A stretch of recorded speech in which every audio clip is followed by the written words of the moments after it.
Hi hello नमस्कार मंडळी. हा बघा गरमागरम मस्त असा हा राईस आहे जो रंगीबेरंगी दिसतोय आपल्याला, ऑरेंज आणि येलो कलरचा. आणि इथे हे बघा, हे मस्त अशी आपली डाळ म्हणू शकता किंवा दालच्याचा जो मेन भाग असतो ना तोच. तर चला आपण हेच करूयात.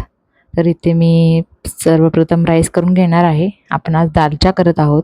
तर इथे आपण तेलामध्ये हे काही खडे मसाले आहेत जे मी परतवून घेणार आहे थोडे, आणि याला पाणी ओतून छान असं आदन येऊ देणार आहे.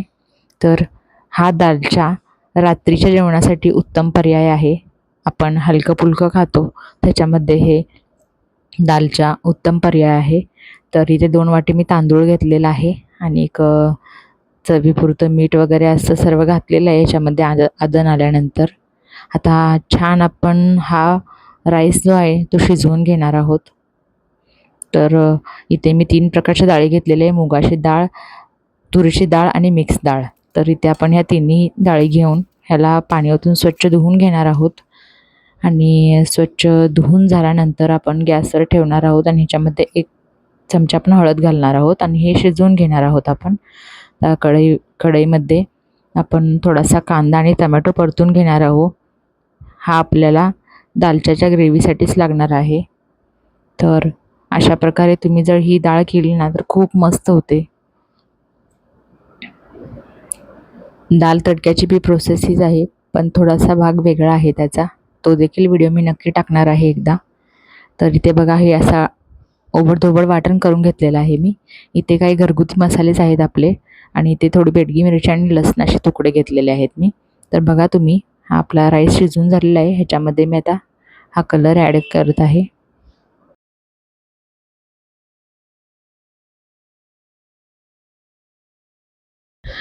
तर ह्याच्यामध्ये कलर ॲड झालेले आहेत. खूप सुंदर ह्याला कलर येतो पूर्ण शिजल्यानंतर.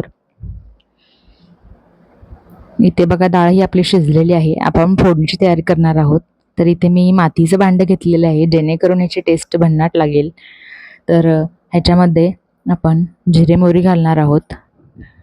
आणि तर छान जिरे मोहरी तडतडल्यानंतर आपण ह्याच्यामध्ये बेडगी मिरची आणि लसूण जो आपण कट करून घेतला होता तो ॲड करणार आहोत. आणि मातीच्या भांड्यात ही डाळ केल्याने चव अप्रतिम लागते, भन्नाट लागते. तर इथे मी कढीपत्ता देखील घालून घेतलेला आहे आणि छान आपल्याला हे परतवून घ्यायचं आहे. ह्याच्यामध्ये आपण मसाले ॲड करतो आहे. मी इथे लाल तिखट, थोडं धणे पावडर, हळद घेतलेली आहे. तर ही ह्याच्यामध्ये मिक्स करून घ्यायची आपल्याला छान अशी. अद्रक लसूणची पेस्ट देखील तुम्ही घालू शकता, पण मी लसणाचे तुकडे घातलेले आहेत. आणि जी आपण टमॅटो पेस्ट केली होती ओबडधोबड, ते पण इथे ॲड केलेले आहे. आता ह्याच्यामध्ये आपण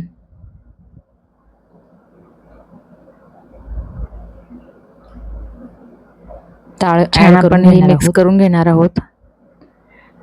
तर बघू शकता, डाळ अशी मिक्सरमधून बारीक करून घेतलेली आहे ना, ह्याची टेस्ट खूप छान लागते. असं केल्याने दाटसरपणा येतो डाळीला. आपण जर अशीच वाटून घेतली रवीने तर काही डाळ मुसळी जात नाही, बारीक होत नाही. तर त्यासाठी आपण ह्याचं मिक्सरमधून एकच हात फिरून घेतला ना तरी चालेल. तर चवीनुसार आपण यामध्ये मीठ ॲड करत आहोत. तर आपला बघा इथे राईस पण छान असं झालेला आहे. आता आपण हा मोकळा करून घेणार आहोत. वेलदोडे, दालचिनी, तमालपत्र असा फ्लेवर ह्या भातामध्ये पूर्णतः उतरलेला असतो. तर थोडंसं पाणी ॲड करून आपण जसं कन्सिस्टन्सी तुम्हाला लागेल त्यानुसार तुम्ही देऊ शकता. तर बघू शकता किती मस्त वाफाळलेलं दालच्यामधलं वरण खूप मस्त लागतं, हे टेस्टी लागतं. तुम्ही सांबार मसाला देखील ॲड करू शकता किंवा जो मॅजिक मसाला असतो तो देखील तुम्ही ह्याच्यामध्ये ॲड करू शकता. अप्रतिम चव लागते. तर कसं वाटली ही रेसिपी नक्की सांगा. धन्यवाद. नक्की ट्राय करा.